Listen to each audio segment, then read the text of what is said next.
Bahkan saking mulianya beliau, ketika di masa saat kecilnya jamaah, ini mungkin usia SD, pernah disebutkan bahwasanya beliau itu dipaksa ya untuk bermain, bayangkan. Karena beliau itu gigih ya, belajar terus beliau. Beliau itu jarang bermain di rumah, baca buku ya, mutalaah. Bahkan beliau termasuk ulama yang menghafal Al-Qur'an sebelum ya usia balik. Beliau itu dari kecil sudah terkenal dengan ya kecerdasannya, keilmuannya, sehingga seorang ulama mengatakan ya kelak beliau ya, Imam Nawawi akan menjadi ulama besar di zamannya. Dan Bismillahirrahmanirrahim. Assalamualaikum warahmatullahi wabarakatuh. Alhamdulillahi rabbil alamin, wa bihi nasta'in ala umurid dunya waddin. Wassalatu wassalamu ala ashrafil anbiya'i wal mursalin, nabiyina Muhammadin wa ala alihi wa ashabihi wa man sara ala nahjihi ila yaumiddin, amma ba'd. Allahumma anfa'na bima 'allamtana wa 'alimna ma yanfa'una wa zidna ilman ya rabbal alamin. Allahumma inna na'udzubika min ilmin la yanfa'. Ya Allah, kami berlindung kepadamu dari ilmu yang tidak bermanfaat, wa min qalbin la yakhsha, dan dari hati yang tidak pernah kunjung khusyuk, wa min nafsin la tashba, dan dari jiwa yang tidak pernah kenyang akan kehidupan dunia, wa min da'watin la yustajabu lah, dan kami berlindung pula kepadamu dari doa yang tidak diijabah. Para jamaah, bapak-bapak dan ikhwah sekalian, pejamaah Masjid Darul Razzaq yang semoga senantiasa dimuliakan Allah Subhanahu wa taala. Alhamdulillah ya, tidak ada kata yang patut kita ucapkan di kesempatan pagi hari ini yang berbahagia melainkan rasa syukur kita kepada Allah Subhanahu wa taala atas segala nikmat yang Allah berikan, baik nikmat Islam ya, yang Allah Subhanahu wa taala perintahkan kita untuk memeluk agama Islam. Bahkan Allah Subhanahu wa taala ya berfirman, wala tamutunna illa wa antum muslimun. Janganlah kalian wafat ya melainkan dalam keadaan Islam. Dan yang kedua yaitu kita bersyukur atas nikmat hidayah yang Allah Subhanahu wa taala berikan kepada kita semua ya, karena di antaranya Allah Subhanahu wa taala adalah sebab hidayah. Allah Subhanahu wa taala memudahkan langkah kita ya untuk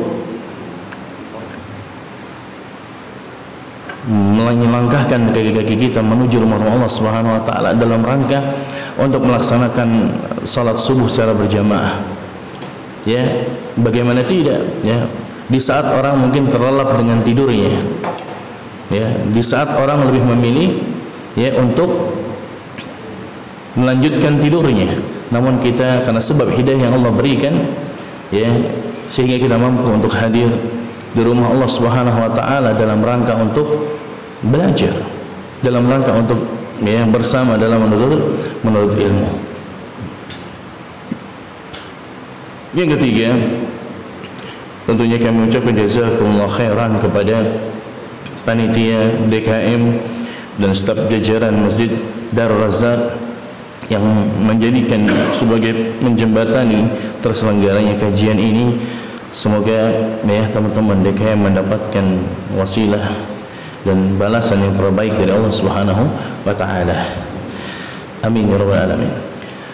Bapak-bapak ya, ikhwah sekalian yang hadir yang saya cintai dan saya muliakan karena Allah Subhanahu wa taala, di kesempatan yang berbahagia ini ya, izinkan kami untuk ya membacakan ya dan membahas sebuah risalah yang ringkas ya, buah karya Al-Imam Abu Syaraf Abu Zakaria Yahya bin Syaraf An-Nawawi Ad-Dimashqi rahimahullahu ta'ala, yang sudah ma'ruf di kalangan kita. Kita ketahui bahwasanya kitab hadis Al-Arba'in An-Nawawiyah ini merupakan kitab hadis yang Imam Nawawi kumpulkan dari hadis-hadis Nabi SAW.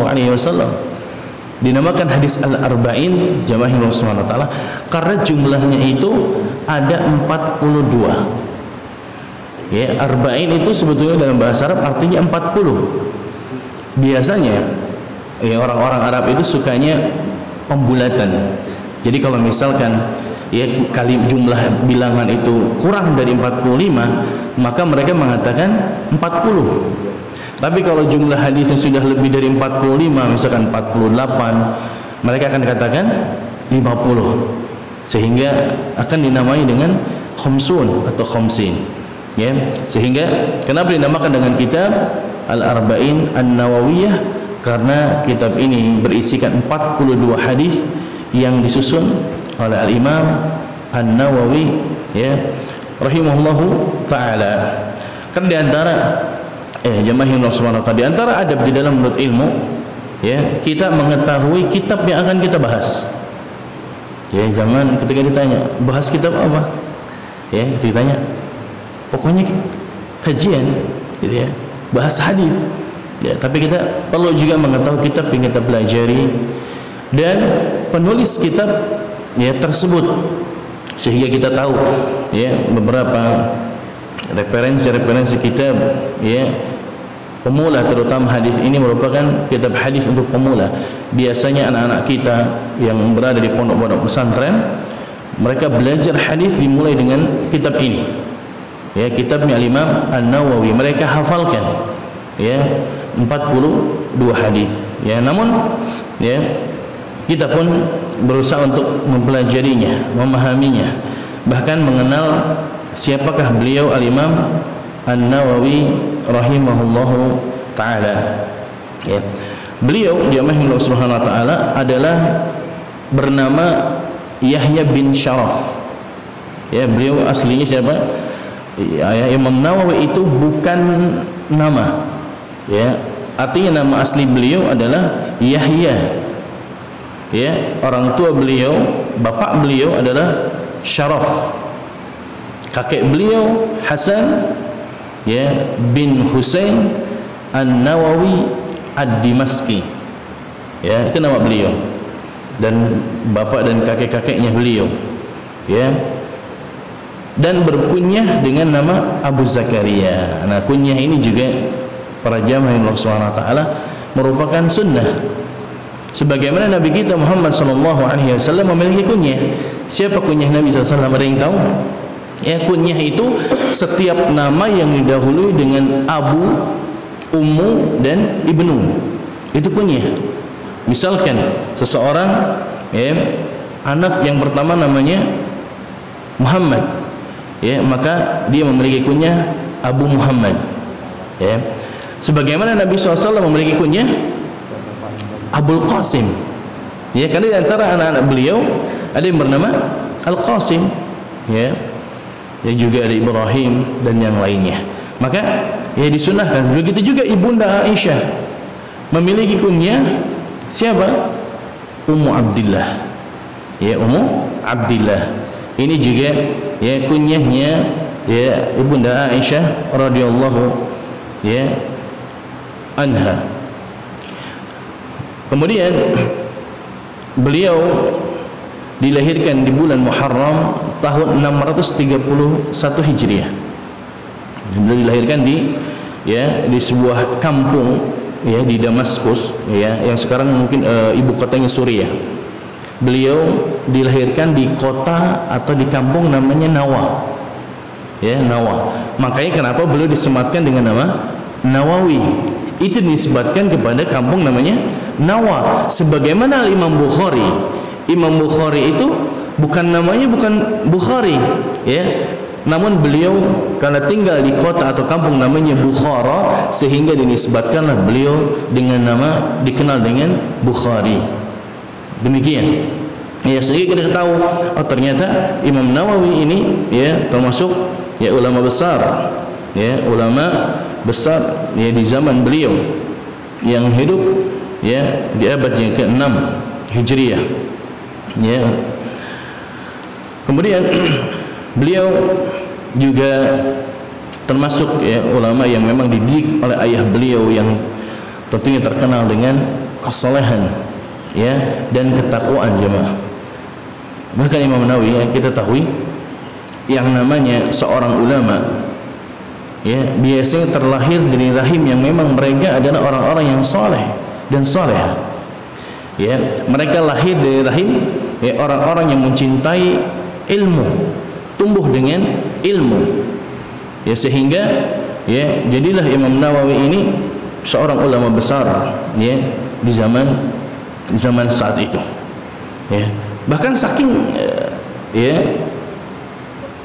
mulianya beliau ketika di masa saat kecilnya jamaah, di saat beliau usia masih belia ya usia baru-baru mungkin kalau saat ini mungkin usia SD ya pernah disebutkan ya bahwasanya beliau itu dipaksa ya untuk bermain. Bayangkan ya di saat anak-anak kita ya di usia 8 tahun karena beliau itu gigih ya belajar terus beliau, tapi di saat ya beliau di usia seperti itu justru malah dipaksa orang tua untuk bermain karena beliau itu jarang bermain di rumah, baca buku ya mutalaah ya belajar menghafal Al-Quran. Bahkan beliau termasuk ulama yang menghafal Al-Quran sebelum ya usia balik ya Imam Nawawi sampai-sampai dipaksa bermain ya karena banyak anak-anak sebayanya seusianya datang mengajak bermain Imam Nawawi, tapi Imam Nawawi dipaksa sampai nangis nggak mau bermain. Ya kebalikan dengan anak-anak kita mungkin ya anak-anak kita mungkin dipaksa apa pulang ya, namun Imam Nawawi dipaksa bermain ya saking ya beliau itu apa namanya ya kutu buku ya beliau itu dari kecil sudah terkenal dengan ya kecerdasannya, keilmuannya, sehingga seorang ulama mengatakan ya kelak beliau ya, Imam Nawawi akan menjadi ulama besar di zamannya. Dan alhamdulillah ya beliau di antara keberkahan ilmu beliau, walaupun beliau lahir di tahun 631 Hijriah, namun kitab beliau, karya ilmiah beliau sampai ke abad 14 dan ke-15 ini. Ini menunjukkan keberkahan beliau. Kitab-kitab karya beliau banyak, di antaranya kitab Riyadhus Shalihin yang kita sering ya baca atau kita sering lihat di perpustakaan-perpustakaan atau di masjid-masjid ada kitab-kitab Imam Nawawi ya, kitab Riyadhus Shalihin. Ya, dan beliau mulai belajar di Katatib namanya. Ya, Katatib itu tempat belajar ya baca tulis ya untuk anak-anak usia dini. Ya, dan beliau menghafal Al-Quran ya sebelum menginjak usia balik. Ya, itulah jamaah Allah Subhanahu Wa Taala sedikit biografi beliau. Ya, artinya buah itu tidak akan jatuh ya jauh dari pohonnya. Ketika orang tuanya adalah seorang yang saleh dan ya salihah dan juga dikenal dengan ketakwaannya, maka akan melahirkan juga ya generasi yang saleh dan bertakwa kepada Allah Subhanahu wa taala. Inilah yang biografi singkat tentang Al-Imam An-Nawawi rahimahullahu taala. Ya. Bahkan Imam Nawawi sedikit lagi termasuk ulama yang ya tidak sempat menikah. Dan usia beliau masih wafat itu masih muda, jemaah. Ya, beliau bukan enggak mau menikah, tapi karena kesibukan beliau terhadap ilmu, mendakwahkan ilmu, membuat karya ilmiah, sehingga beliau tersibukkan dengan menikah. Ya, sehingga ya beliau meninggal wafat di usia beliau masih di bawah 45 tahun. Ya, tapi beliau sudah banyak karyanya. Ya, bukan berarti beliau tidak mau menikah.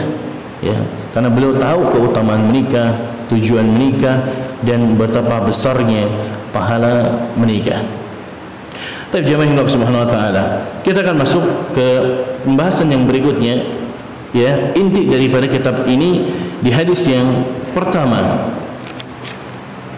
ya, yaitu hadis yang diriwayatkan oleh, ya, an Amirul Mukminin, ya, dari Amirul Mukminin Abi Hafsin, ya, Umar bin Al-Khattab radhiyallahu anhu.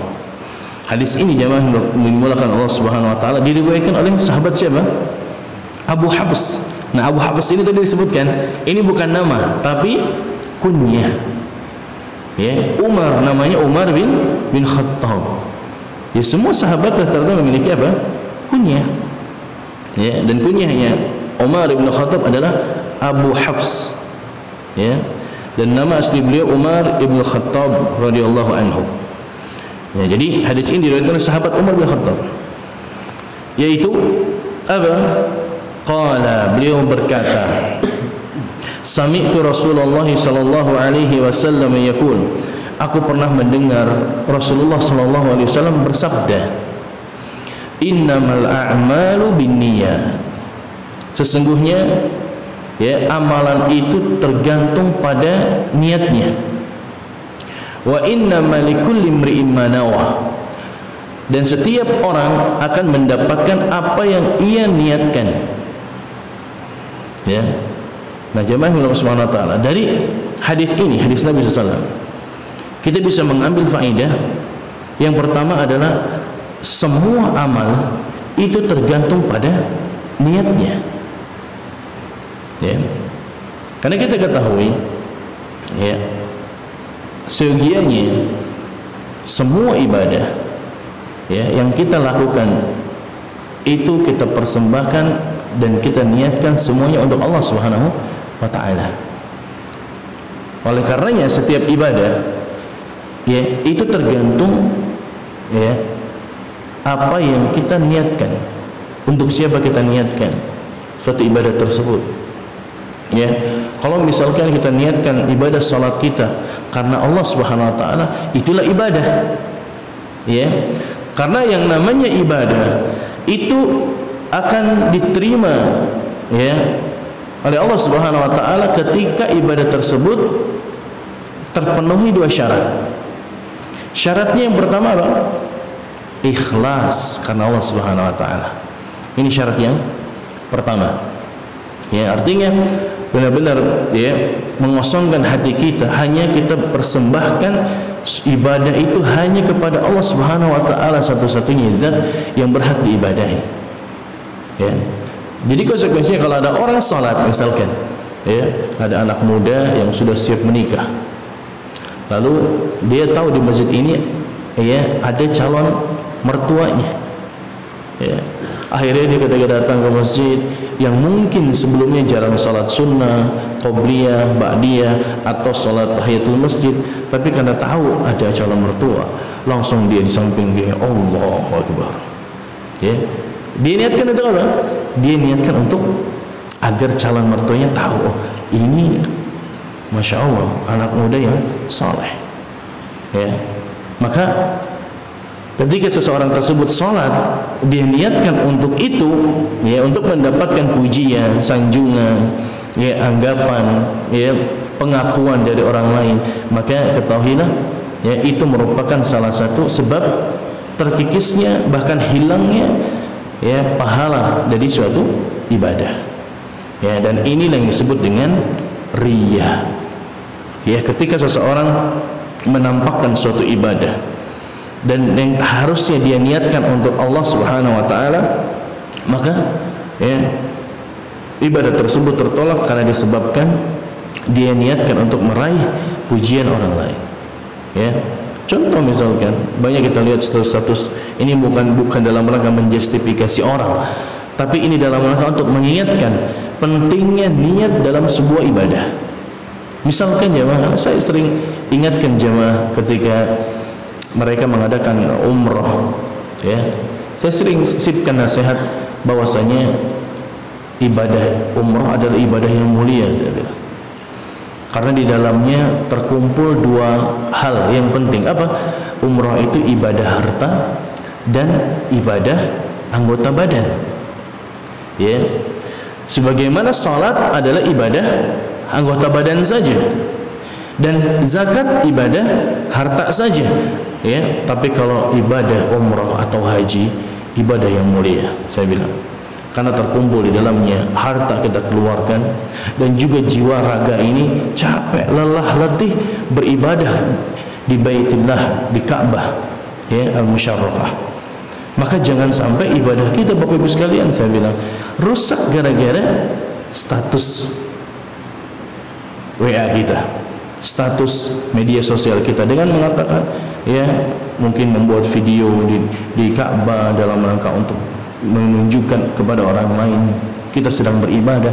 Maka saya sampaikan, silahkan foto video, namun jangan kita share dalam rangka untuk menjaga keikhlasan hati kita.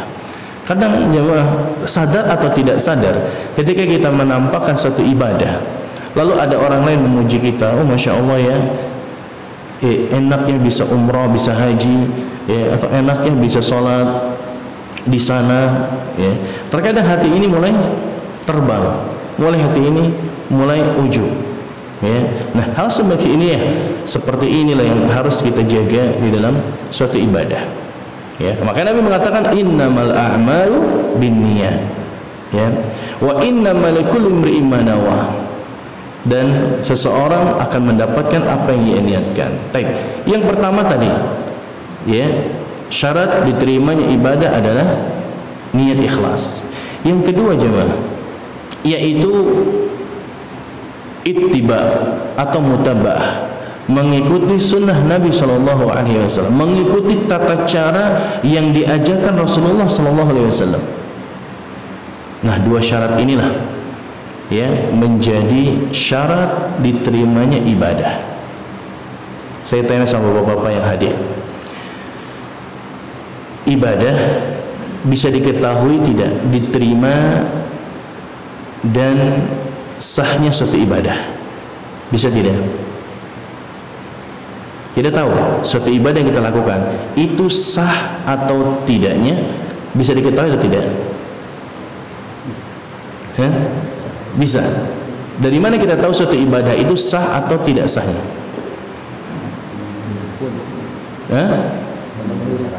Iya, jika terpenuhi syarat-syaratnya dan juga rukun-rukunnya dan kewajiban-kewajiban dalam ibadah tersebut, kita katakan sah ibadah tersebut kalau sudah terpenuhi. Tapi kalau masalah diterima dan tidak diterimanya, kita nggak tahu, karena suatu hal yang berbeda antara sah dan diterima, ya. Kalau sah dan tidak, kita tahu seseorang sholat, kita tahu sah atau tidaknya tahu ketika dia misalkan tidak berwudu. Kira-kira sholatnya sah atau tidak? Tidak. Kenapa? Karena tidak terpenuhi syarat sahnya sholat.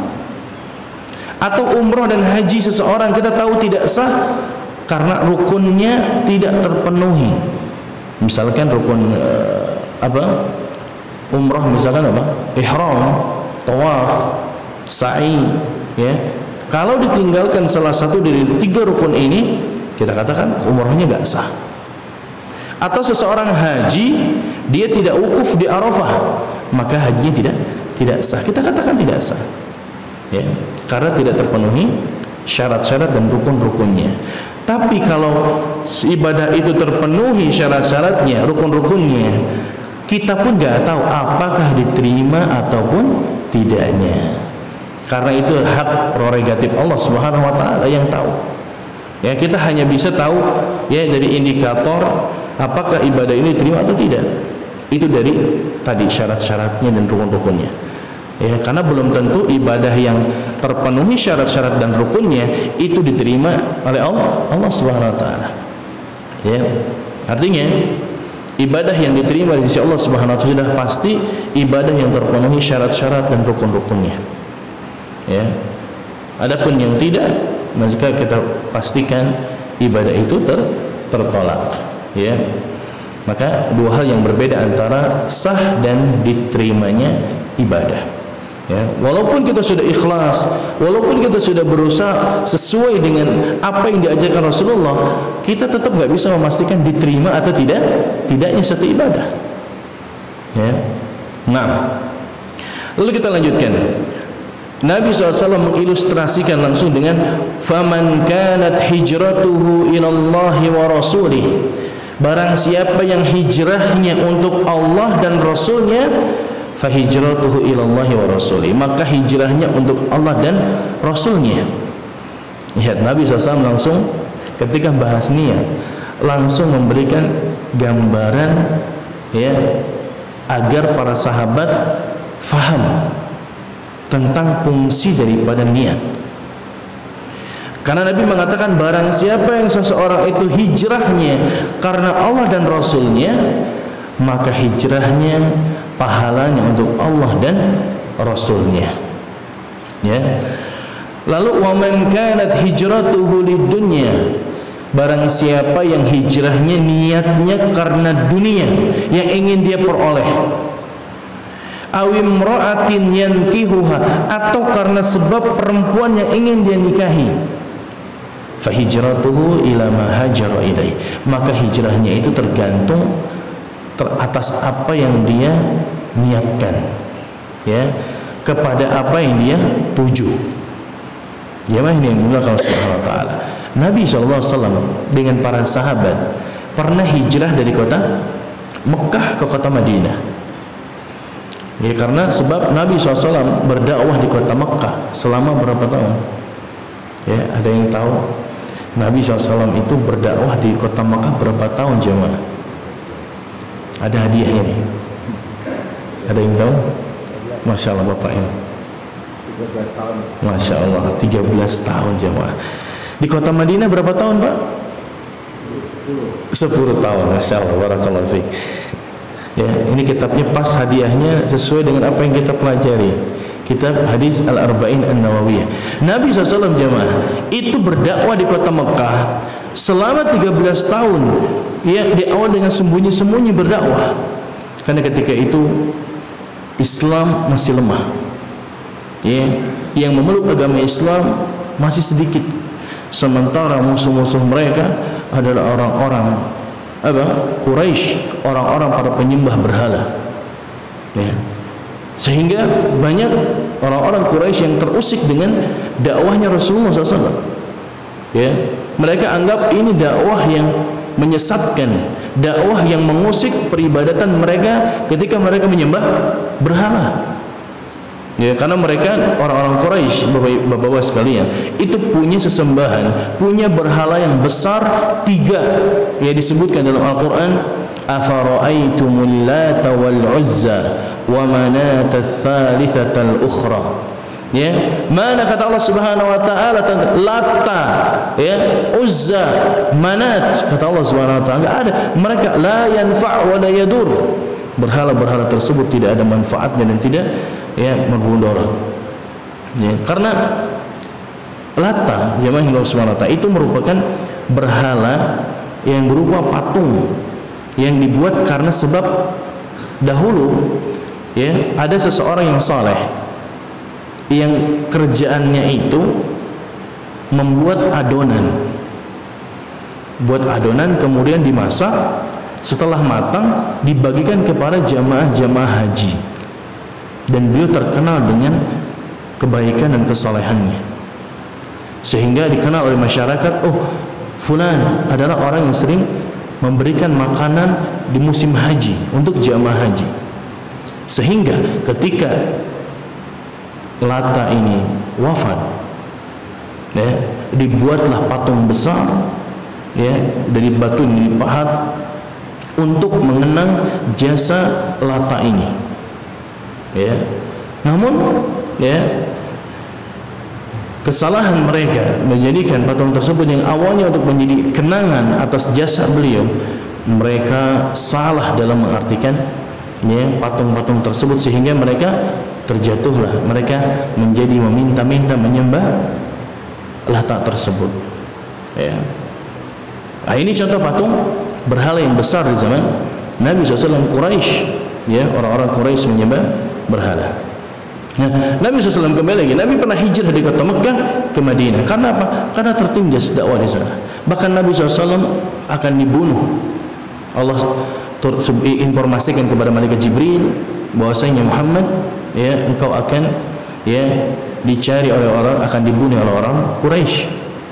Sehingga sehari sebelumnya, ya, Nabi SAW sudah mengadakan rencana, ya, untuk hijrah ke Madinah bersama Abu Bakar As-Siddiq. Sehingga orang-orang Quraisy datang, ya, mengintai Nabi SAW di rumah Nabi SAW. Dilihat di belakang dinding-dinding, dilihat Nabi SAW, dikira mereka masih tidur, karena Nabi menyiapkan ada orang yang masih tidur di ranjang Nabi SAW. Siapa beliau? Nabi memerintahkan, itu siapa? Ali bin Abi Thalib, yang menggantikan posisi Nabi SAW. Sehingga mereka di malam hari, oh, melihat aman, Muhammad masih ada, ya, Muhammad masih ada. Ya, ternyata ketika di esok harinya, ya, mereka mengepung rumah Nabi SAW. Ternyata yang mereka bangunkan, mereka kepung adalah Ali bin Abi Thalib. Nabi Muhammad SAW sudah pergi berangkat dengan sahabat yang mulia Abu Bakar As-Siddiq. Bagaimana supaya jejak Nabi SAW dengan Abu Bakar As-Siddiq itu nggak ketahuan, jemaah?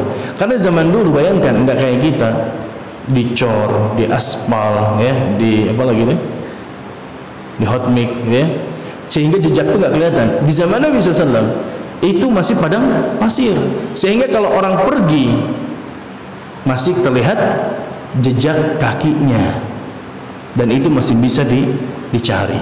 Tapi cerdasnya Nabi SAW, ya, menjadikan mantan budaknya Abu Bakar, ya, itu disuruh untuk membawa beberapa ekor domba untuk menghapus jejak kaki Nabi SAW dengan Abu Bakar, ya, sehingga jejak Nabi SAW nggak ketahuan. Akhirnya Nabi SAW bersembunyi di Jabal Thur.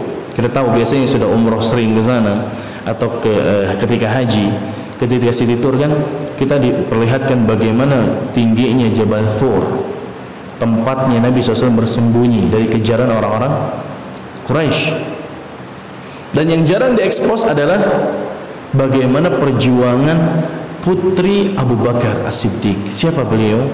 Asma bintu Abu Bakar. Beliau memiliki jasa yang, bayangkan, Asma itu naik turun ke Jabal Thur, jemaah, cuman untuk mengantarkan makanan untuk Nabi SAW dengan Abu Bakar. Dan ini bayangkan, kita bayangkan kalau suruh naik ke Jabal Thur, capek, lelah, letih, bolak-balik, ya, tektokan gitu, ya, dari bawah naik ke atas, dari atas turun lagi, ya, dan tanpa pengetahuan orang lain. Dan ini jarang dibahas di sejarah, ya, perjuangan Asma bintu Abi Bakar. Nah, jami'in subhanahu wa ta'ala, Nabi SAW hijrah, ya, tujuannya untuk Allah Subhanahu wa ta'ala, ya, maka mendapatkan pahala hijrahnya untuk Allah Subhanahu wa ta'ala dan Rasulnya. Karena sahabat ada yang hijrahnya ke kota Madinah itu karena ada keinginan dunia, atau karena ada wanita yang ingin dinikahi di kota Madinah.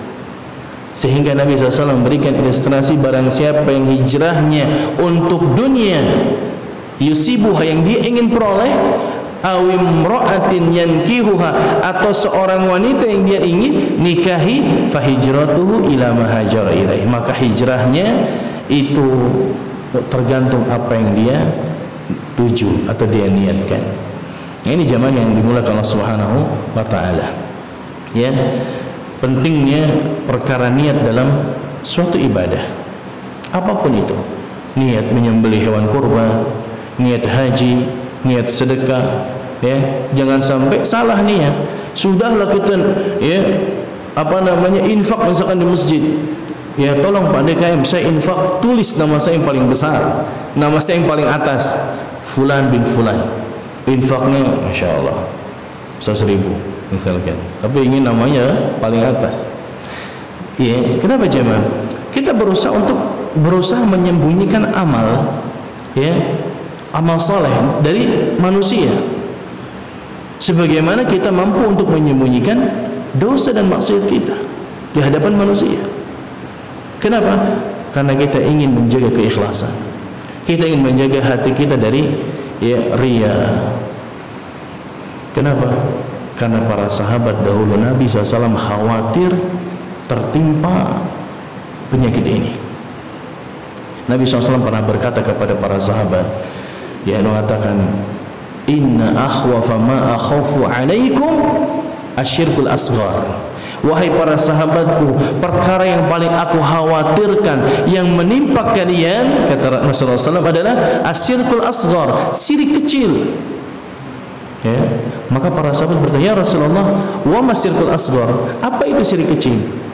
Maka Nabi SAW mengatakan, ar-riya, riya jamaah. Sekarang saya tanya, apa korelasinya antara riya dengan Nabi mengatakan syirik kecil? Apakah riya itu syirik? Iya. Dari mana sisi kesyirikannya? Barangkali ada yang bisa bantu jawab.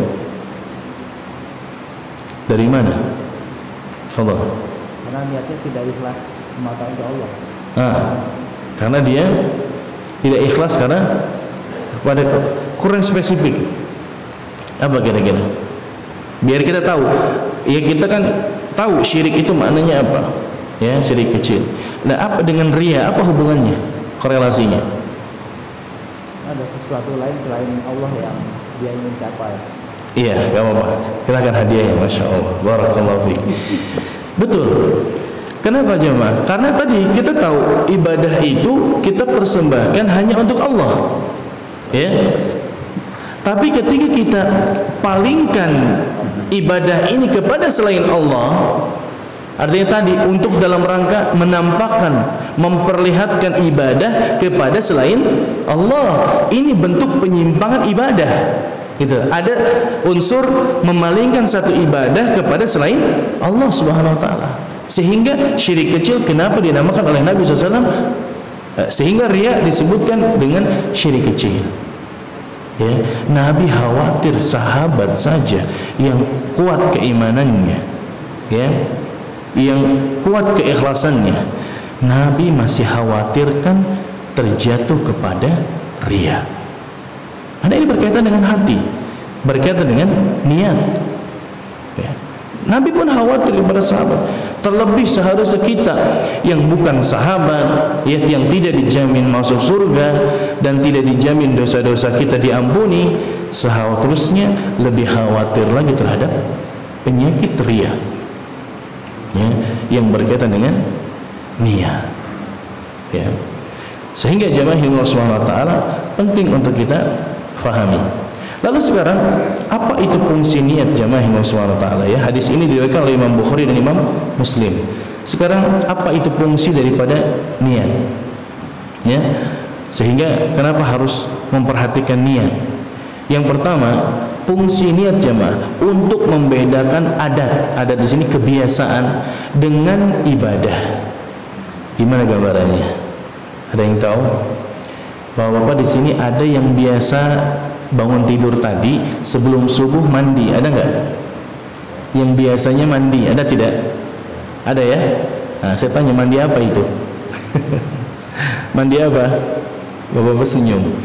Ya, mandi biasa aja Ustaz. Saya sebelum kerja, kalau saya habis subuh baru mandi, saya telat kena macet nih. Jalan Transyogi atau sekarang ada tol sih ya. Kena macet. Jadi akhirnya saya mandi sebelum subuh. Ditanya mandi apa itu? Ya mandi biasa saja. Adat kebiasaan saya. Kalau bangun tidur mau sholat subuh saya mandi. Oh berarti itu namanya adat kebiasaan. Ini si A seperti itu. Sekarang si B sama bangun tidur mandi. Ditanya mandi apa Pak? Saya mandi junub. Kenapa? Saya tadi malam berhubungan dengan istri saya. Ya, baik. Kita katakan si A, si B sama-sama mandi, tapi si A nggak dapat pahala, sedangkan si B dapat pahala. Kenapa? Karena apa yang membedakan? Niat. Yang A nggak niat apa-apa, melainkan hanya kebiasaan saja. Adat kebiasaan. Si B mandi karena memang kewajiban. Ini ibadah mandinya.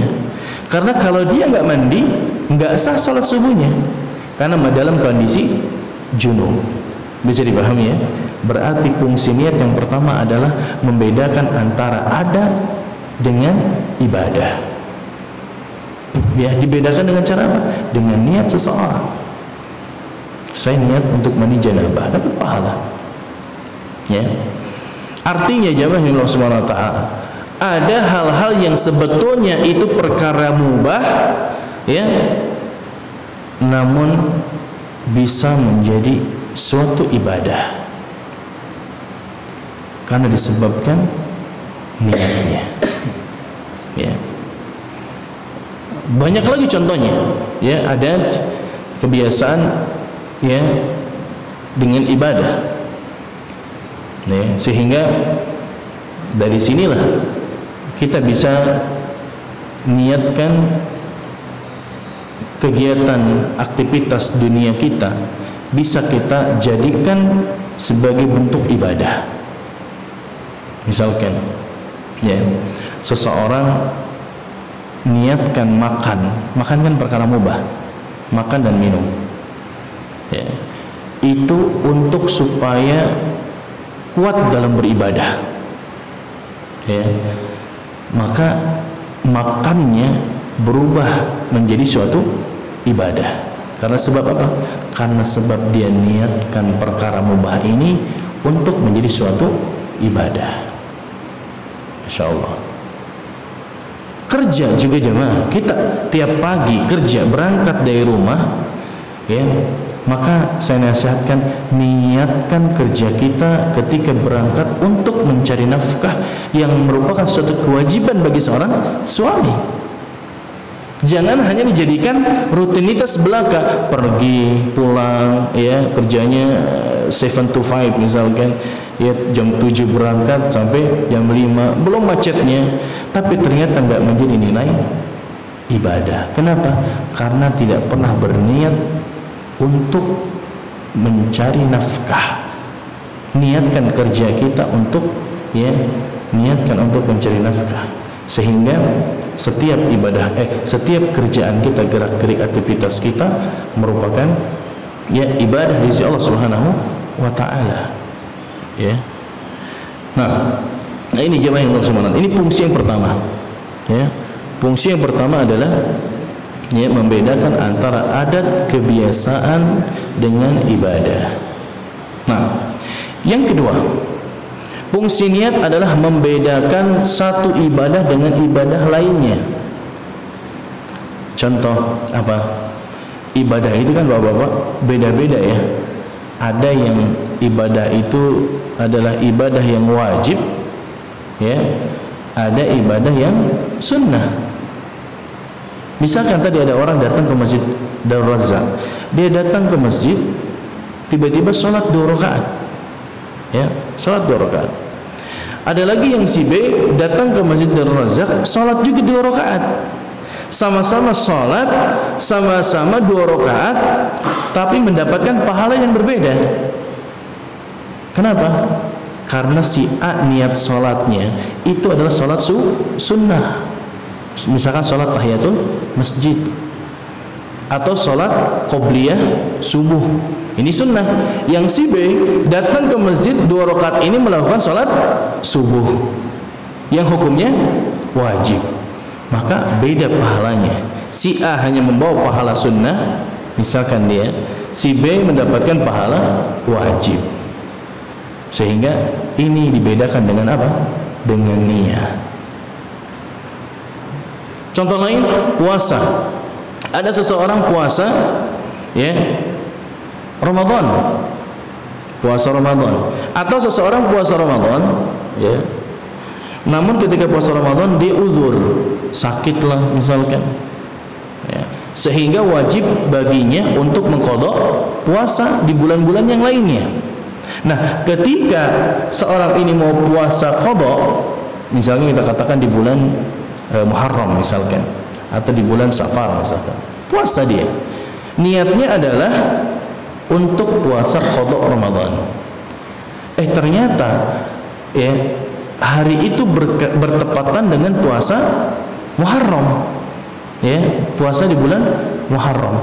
Boleh tidak jamaah kita gabungkan antara puasa qada dengan puasa Muharram? Boleh? Tidak. Kenapa? Karena beda. Puasa qada hukumnya wajib, puasa Muharram hukumnya sunnah, maka tidak bisa digabungkan antara puasa wajib dengan sunnah. Lalu dibedakan dengan apa? Dengan niat. Nggak bisa digabungkan niat puasa qada Ramadan karena ini wajib dengan puasa sunnah-sunnah yang lainnya, ya. Maka tidak bisa disamakan, ya. Maka yang satu pahalanya mendapatkan puasa pahala wajib karena mengqadha, yang satu hanya niat puasa sunnah saja di bulan Muharram misalkan. Nah, ini jemaah Allah Subhanahu wa taala bagaimana fungsi niat yang kedua, membedakan satu ibadah dengan ibadah yang lainnya. Ya. Nah, yang ketiga, ya, fungsi niat membedakan tujuan seseorang di dalam beribadah. Nah, ini sudah kita tadi singgung, ya. Karena kita bahas hadis ini tentang niat, maka untuk membedakan tujuan seseorang dalam ibadah itu tergantung pada niatnya. Ada di zaman Nabi SAW para sahabat yang sama-sama ikut perang jihad di jalan Allah Subhanahu wa taala. Namun ketika wafat di medan perang, ya, ada seorang sahabat mengatakan ia ahli surga. Nabi mengatakan dia ahli surga. Terus, ya, ada yang meninggal lagi wafat, Nabi mengatakan dia ahli neraka. Kenapa? Ya, apa bedanya? Padahal sama-sama meninggal di medan peperangan jihad, padahal wafatnya dalam kondisi perang, tapi Nabi mengatakan dia bukan termasuk ahli surga. Apa? Karena niatnya salah dalam ketika perang, ya, karena niatnya apa? Salah, ya. Maka niat ini penting ya Allah Subhanahu wa taala, ya, untuk membedakan tujuan seseorang di dalam beribadah. Walaupun sama-sama, ya, jangan jauh-jauh, ya, pahala seseorang ketika sholat, misalkan tadi sholat subuh, sama-sama sholat di masjid, sama-sama 2 rakaat, sama-sama di belakang imam, ya, tapi ternyata membawa pahala yang berbeda-beda. Ya, ada yang mendapatkan 1/10 pahalanya, disebutkan oleh hadis Nabi, ada yang mendapatkan 1/8, 1/6, ya, 1/4, setengah, dan ada yang membawa pahala sholat sempurna. Ya, tergantung pada tingkat keikhlasan, kehusyuan seseorang dalam ibadah. Padahal sama-sama sholat, tapi pulang membawa pahala yang berbeda-beda. Ya, membawa pulang pahala yang berbeda. Itu jamaah yang bersama karena sebab niat. Ya, oleh karenanya penting untuk kita untuk memahami tentang pentingnya perkara niat di dalam hati. Masalahnya niat ini jamaah nggak ada yang tahu. Kita nggak bisa menjustifikasi niat orang lain benar apa salah, karena ini urusan kita dengan Allah Subhanahu wa taala. Ya, yang tahu ikhlas dan tidak siapa? Kita dengan Allah. Orang lain nggak tahu kita ikhlas apa tidak. Ya. Dan nggak boleh mengklaim kamu nggak ikhlas, nggak bisa. Karena ikhlas ini perkara kita dengan Allah Subhanahu wa taala yang tahu apakah niat kita lurus dalam ibadah ataukah tidak. Makanya kata Nabi SAW, ada 2 sholat yang paling berat dilakukan oleh orang-orang munafik. Ya, kata Rasulullah SAW dalam hadisnya, "Athqalu sholatil alal munafikin." Salat apa itu Bapak-bapak? Salat yang paling berat dilakukan orang-orang munafik adalah 2 salat. Siapa yang bisa jawab? Masya Allah. Apa? Salat subuh dan salat isya. Masya Allah, barakallahu fiik. Iya, salat yang terberat oleh orang-orang munafik lakukan itu adalah salat subuh dan salat isya. Kenapa kata para ulama? Kenapa hanya 2 salat itu jamaah? Kenapa enggak salat zuhur, salat asar, salat maghrib? Kenapa enggak? Kenapa Nabi menyebutkan hanya subuh dan isya? Kata para ulama, karena salat subuh dan isya, ya, itu biasanya orang-orang yang di dalam hatinya ke dalam ada kemunafikan, dia nggak semangat. Kenapa? Dia nggak bisa riya. Dia nggak bisa menampakkan ibadahnya kepada orang lain, karena kebanyakan orang subuh dan isya itu sedikit, benar tidak, yang salat. Berat bagi mereka untuk bangun subuh. Ya. Kalau sebutkan orang munafik itu apa? Ya, innal munafiqina fi darkil asfali minan nar. Ya, sesungguhnya orang munafik itu mereka kelak akan ada di keraknya api neraka. Di ayat yang lain apa? La yadhkurunallaha illa qalila. Mereka orang-orang munafik itu adalah tidak berzikir kepada Allah melainkan hanya sedikit. Yura'unan nas, mereka memperlihatkan amalan-amalan mereka kepada manusia. Berarti ya, orang-orang munafik mereka ada kesempatan untuk riya di hadapan orang lain. Sementara di salat subuh dan isya ya biasanya sedikit yang salat.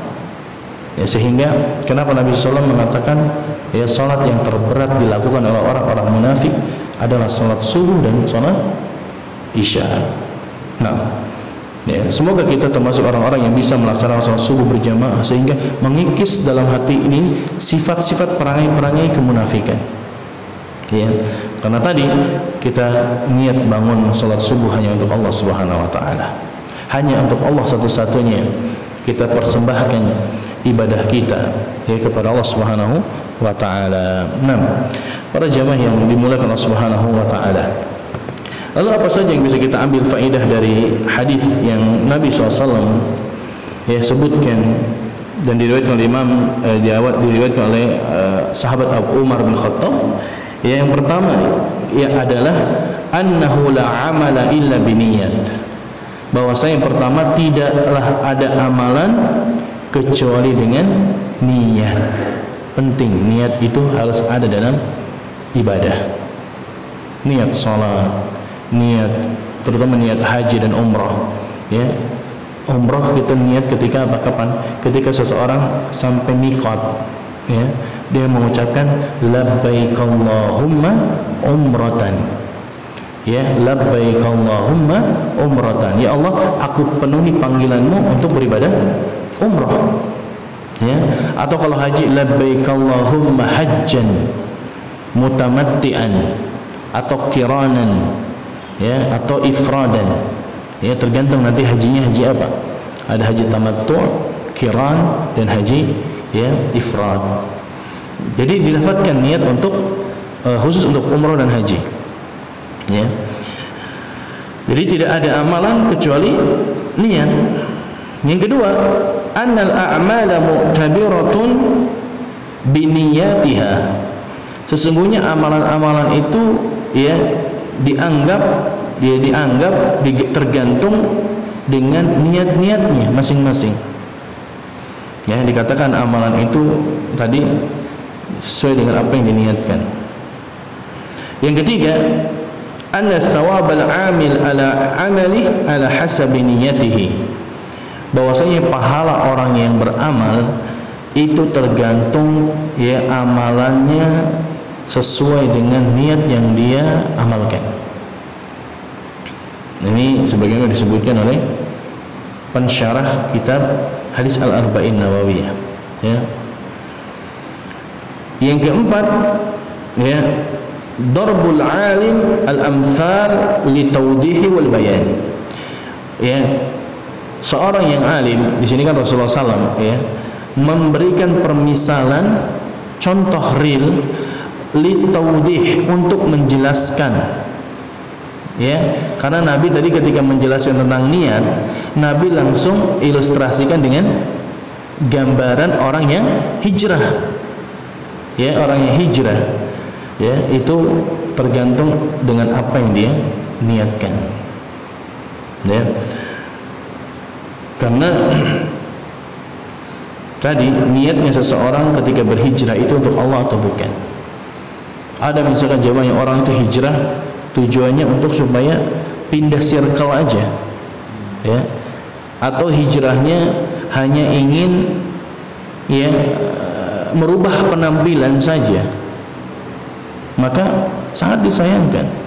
Ya, Karena hijrah yang paling penting adalah hijrah dari sesuatu yang Allah Subhanahu wa taala benci menuju kepada hal yang Allah ridhai dan Allah cintai. Itu hijrah yang hakiki. Ya, memang perkara yang nampak zahir itu penting, tapi yang terpenting adalah yang ada di dalam hati seseorang. Ya, yang ada di dalam hati seseorang. Karena Allah Subhanahu wa taala melihat ya, yang ada di dalam hati-hati seseorang. Bahkan Nabi SAW mengatakan, innallaha la yanzuru ila suwarikum wa amwalikum. Sesungguhnya Allah tidak pernah melihat wajah-wajah kalian.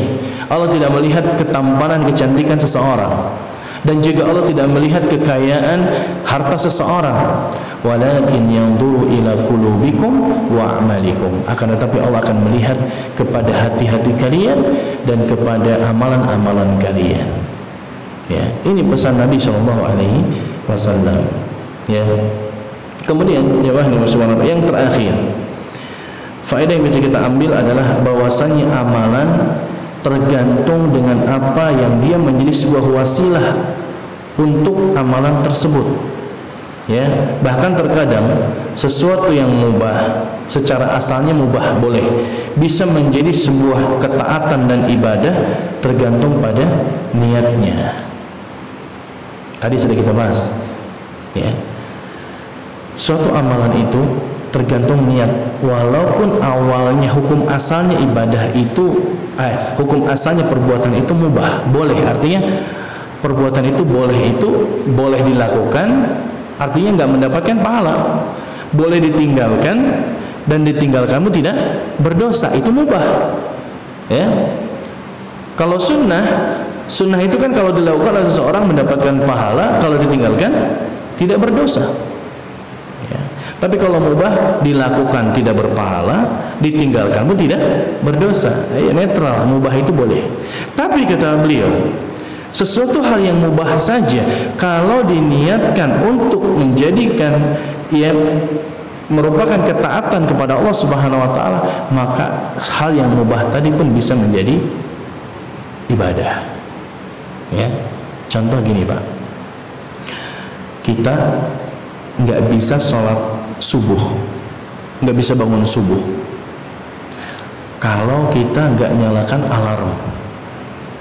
Ya, artinya masih belum bisa bangun subuh, kecuali dengan wasilah perantara jam waker atau alarm ya kita katakan, atau handphone kita katakan ya, jadi alarm. Maka kita tahu hukum sholat subuh itu wajib. Kewajiban ini nggak bisa terpenuhi, nggak bisa kita lakukan kecuali dengan perantara benda ini, sesuatu yang kita beli awalnya hal yang mubah. Maka ketahuilah, hal yang mubah tadi bisa berubah menjadi suatu yang wajib jika dia menjadi wasilah supaya yang wajib ini bisa kita lakukan. Insyaallah. Karena kaidah dalam Islam mengatakan ma la yatimul wajibu illa bihi fahuwa wajib. Sesuatu ya, kewajiban tidak bisa terpenuhi kecuali dengan sesuatu yang lain, maka sesuatu yang lain ini hukumnya berubah menjadi wajib, karena dia sebagai wasilah perantara untuk mengantarkan kepada sesuatu yang wajib. Artinya kalau kita nggak bisa menunaikan suatu kewajiban, misalkan nggak bisa sholat subuh tadi, kecuali dengan beli jam waker, maka wajib hukumnya membeli jam waker ini. Tapi wajibnya wajib wasilah perantara untuk bisa ya terpenuhi atau menjalani ibadah yang wajib. Contoh lain, memahami Al-Quran dan Sunnah ini wajib. Kata Syekhul Islam, ya, kita nggak bisa memahami Al-Quran dan Sunnah kecuali dengan belajar bahasa Arab. Karena Al-Quran dan Sunnah itu berbahasa Arab. Maka kata Syekhul Islam Taimiyah, maka mempelajari bahasa Arab hukumnya pun sama, menjadi wajib jika diniatkan dengan memahami Al-Quran dan Sunnah. Ya, kenapa? Karena tidak terpenuhi kewajiban memahami Al-Quran dan Sunnah kecuali dengan perantara yang lain, maka perantara ini pun menjadi wajib. Maka katanya jamaah yang bersemangat, berarti banyak hal-hal yang bisa kita jadikan perkara dunia kita yang hukumnya boleh, mubah, kita bisa jadikan suatu ibadah. Kan ibadah banyak, ya. Seperti tadi contoh makan, tidur, ya, tidur. Ibadah misalkan saya niatkan tidur ini untuk supaya ibadah saya kuat, atau kerja saya ini menjadi kuat, ya. Atau lagi puasa biasanya, saya puasa, saya niatkan tidurnya saya untuk supaya puasa saya kuat, soalnya saya kurang fit tapi pengen tetap puasa, ya. Maka kita katakan tidurnya Anda berpahala walaupun tidur itu perkara mubah. Kenapa? Karena diniatkan tidurnya untuk, ya, supaya ibadah kita kuat. Masya Allah. Maka ini dimaksud dengan, ya, tidurnya ibadah. Tapi kalau tidur puasa dari subuh, tidur sampai zuhur, bangun sholat zuhur, tidur lagi sampai asar, ya, habis asar tidur nunggu sampai maghrib, ya, ini kerjanya tidur doang. Maka tergantung, ya. Maka jangan sampai kita katakan, ya, tidurnya ibadah, tidurnya orang puasa itu ibadah, gitu, ya. Bukan. Artinya tidurnya kalau diniatkan untuk, ya, supaya ibadah kita kuat di jalan Allah Subhanahu wa taala. Tapi bapak-bapak dan ibu-ibu yang saya muliakan, ya, inilah, ya, sedikit yang ingin kami sampaikan terkait dengan hadis yang pertama tentang pentingnya perkara niat di dalam hati kita. Haruslah kita niatkan benar-benar hanya untuk Allah Subhanahu wa taala, bukan untuk yang lainnya, bukan untuk manusia, karena manusia tidak akan bermanfaat, ya, pujian manusia tidak akan bermanfaat untuk kita di akhirat kelak. Barakallahu fikum, ya. Ada pertanyaan? Baik. Baik Bapak sekalian, silakan jika ada pertanyaan kami persilahkan. Barakallahu fikum. Bismillah.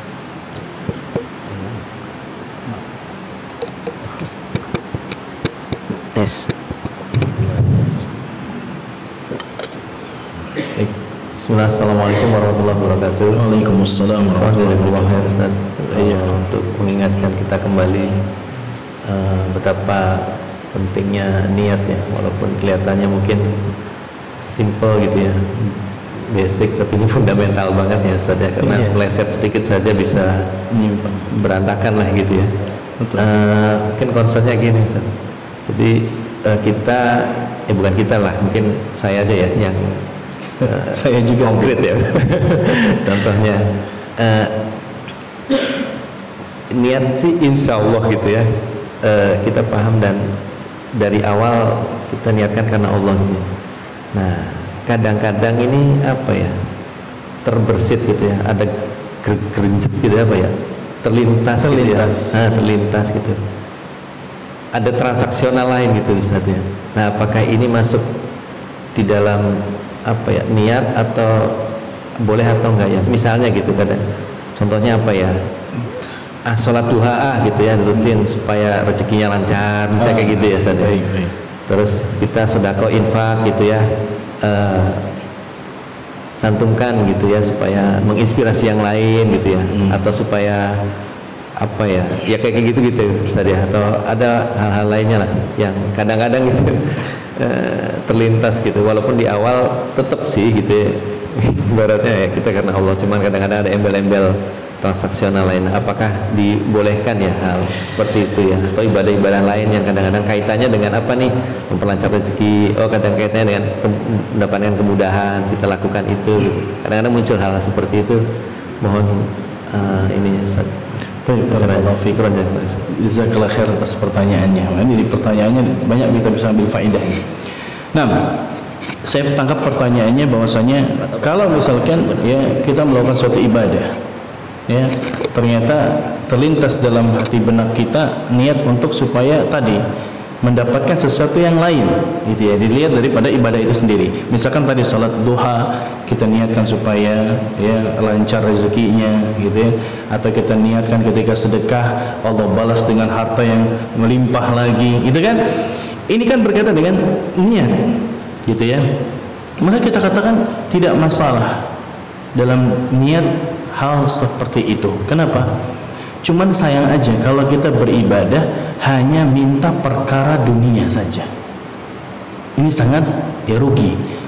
Padahal Allah memerintahkan kalau kita meminta kepada Allah, idza sa'altum fas'alillahi ya firdausil a'la. Kalau kalian meminta kepada Allah, mintalah kepada Allah yang tertinggi apa? Surga Firdaus. Jadi kalau minta jemaah, itu kalau minta sama Allah minta yang terbaik. Jangan minta ya Allah masukkan saya ke dalam surga, nggak apa-apa, surga yang paling rendah aja nggak apa-apa. Jangan, minta itu yang paling tinggi. Kata Allah, minta Jannatul Firdaus. Ya, sama ini pun. Ya, sedekah ya atau orang biasanya haji atau umrah ada niatnya untuk supaya ya kata Nabi SAW kan apabila sesungguhnya ibadah haji dan umrah ya karena Nabi mengatakan iringilah kalian haji dan umrah karena sesungguhnya haji dan umrah ini bisa menghilangkan kefakiran dan menggugurkan dosa.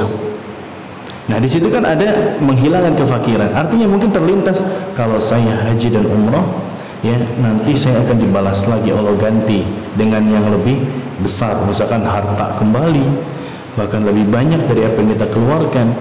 Maka kita katakan sayang saja kalau kita hanya mengharapkan ya balasan yang sifatnya konkret di dunia ya, tapi kita lupa dengan perkara yang lebih besar. Makanya doa yang paling dianjurkan apa bapak-bapak? Doa sapu jagat apa? Rabbana atina fid dunya hasanah, ya Allah berikanlah kepada kami kebaikan di dunia, wa fil akhirati hasanah, dan juga di akhirat berupa kebaikan. Ya, maka bapak yang bertanya, kalau misalkan niat kita di awal lurus, kemudian ada niat yang misalkan sedikit ya keluar dari esensi niat, itu sebetulnya tidak berpengaruh. Yang penting niat awal ini, misalkan contoh, saya niat belajar menuntut ilmu di sebuah universitas. Saya niat belajar karena Allah. Tapi di sisi lain ada niat yang di luar, apa? Saya ingin mendapatkan ijazahnya. Ya kan?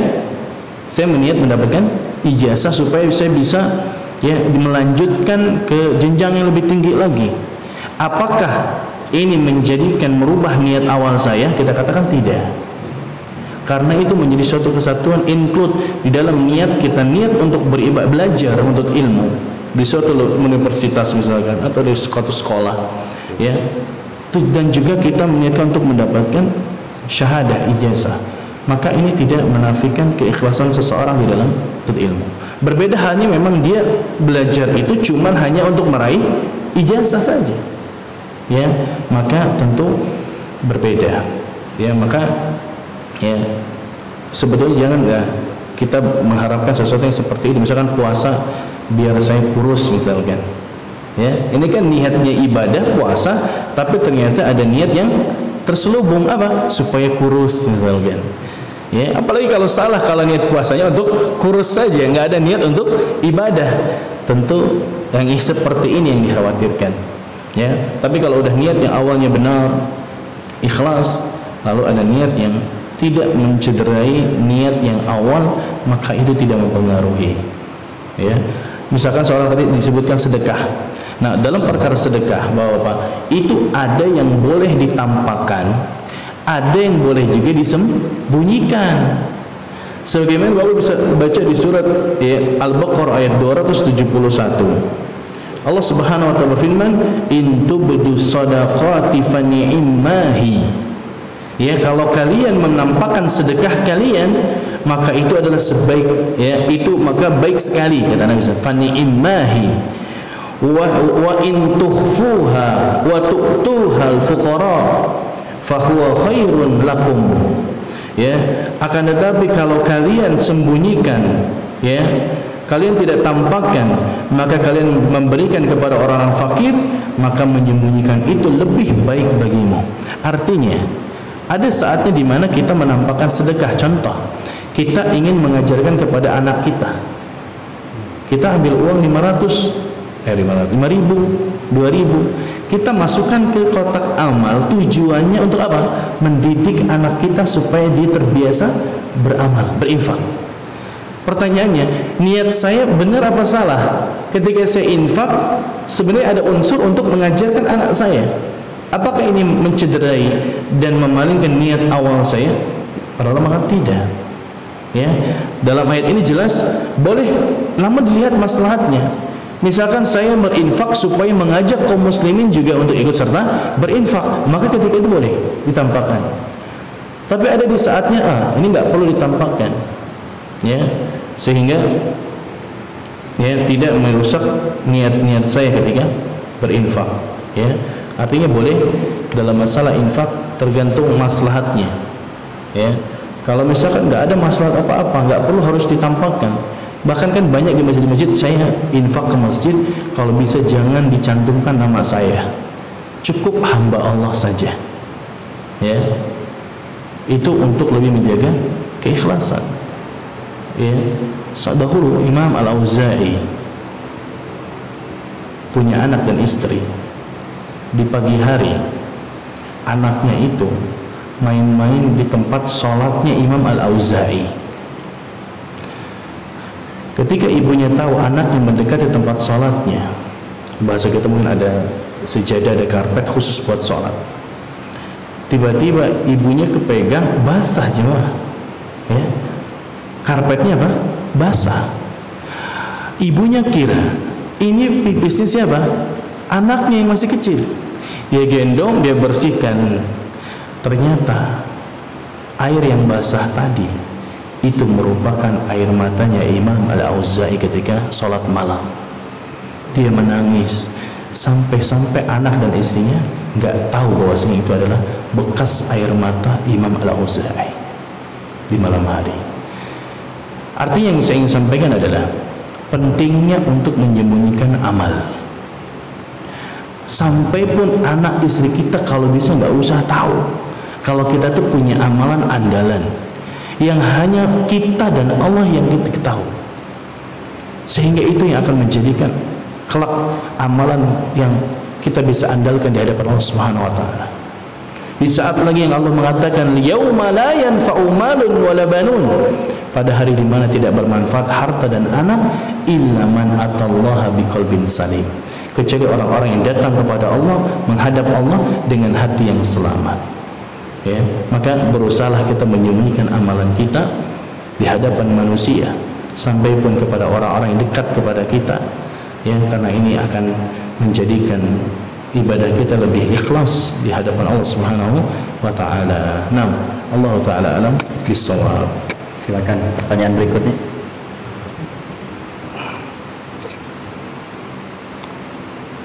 Izin pertama Ustaz. Izin bertanya Ustaz. Berarti kalau boleh saya simpulkan bahwa niat itu adalah mindset, masalah mindset. Karena beda mindset akan berbeda niat dan akan salah atau benar niat itu. Kemudian tadi Ustadz sebutkan bahwa kita boleh untuk meminta yang tertinggi dan mintalah surga tertinggi.